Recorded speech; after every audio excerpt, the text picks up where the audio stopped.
O, puntahan natin ang lower house. Sabi ko nga kanina, Mase and Chiki, ni-live natin yung mga paunang pagdidiskusyon tungkol sa budget. Pero itong estado or yung phase na ito ng budget deliberation, talaga naman bukas sa media yan. Yes. Pero sabi nga, baka sabihin na lang ni Amy mamaya kung ano yung medyo kakaibahan. Mukhang may mga dumalo na inalaw nilang dumalo eh.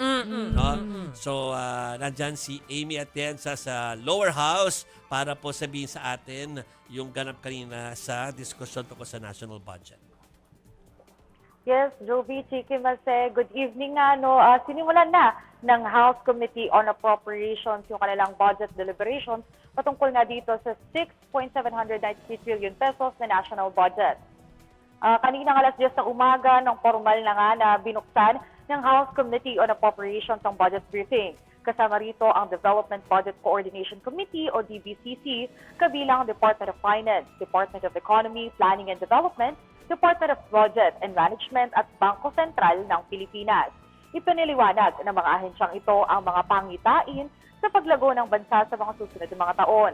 Tinalakay din dito ang mga priority sectors sa bansa. Sa ipinakitang datos si DBM Secretary Amena Pangandaman, aabot sa 2.31 trillion pesos o 34.1% ng pambansang pondo ang plano nilang ilaan para sa social services. Halimbawa nito ang pagsasaayos ng edukasyon, pagpapagawa ng matibay na infrastruktura at pagbibigay ng kalidad na healthcare. Naging mainit din dito sa Kamara ang paghingi ni Navotas City Representative Toby Chanco ng kopya ng Small Committee Reports kaugnay ng 2025 budget deliberations.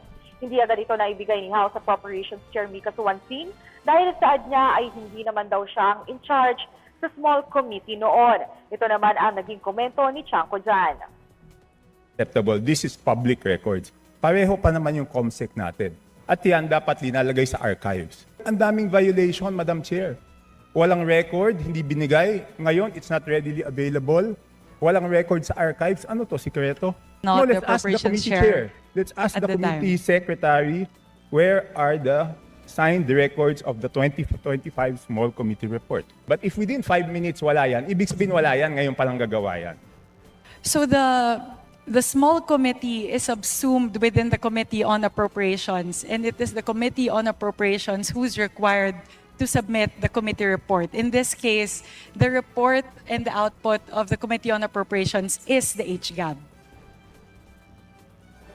Jovi, Chiki, Mase, kung maalala nga natin, simula nung naging House Appropriations Chair itong si Representative Mika Suwansing, talagang sinabi niya na natatanggalin itong small committee at mas magiging transparent nga daw ang Kamara pagdating nga dito sa mga budget briefing at budget hearing. Kaya naman gumawa siya ng Budget Amendments Review Subcommittee na makatutulong nga daw para hindi lang sa final and third reading lalabas ang mga komite na ito at makapagbigay pa ng mungkahi para maisaayos yung mga kinakailangang ayusin sa budget. Pero bukod pa dyan, napagdiskusyonan din sa Kamara ang distribution ng confidential at intelligence funds.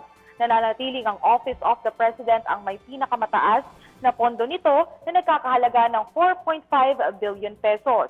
Para kay ACT Teachers Party List Representative Antonio Tino, nararapat lang na maipagbigay alam sa opisina ng Pangulo kung ano nga ba at paano nga ba gagamitin ang confidential at intelligence funds.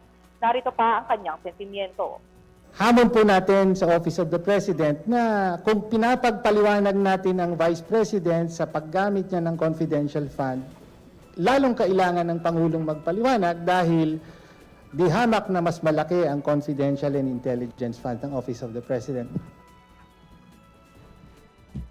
Patuloy naman ang paninindigan ng House of Representatives na mas magiging progresibo nga itong 20th Congress ngayong meron na nga pagbubukas sa publiko itong mga budget hearing. Kanina, winelcome na rin ni Representative Suwansing ang presensya ng ilang mga civil society organizations at people's organizations. At hanggang ngayon nga, around 7 p.m., tuloy-tuloy pa rin ang nagiging diskusyon nila dito sa Kamara at aabangan pa natin kung ano nga ba ang magiging development nitong budget hearing. Jovi, Chiki, Mase? Okay. Thank you, Amy. Salamat, Thank you. Amy. Amy Atienza po yan. Basta kami.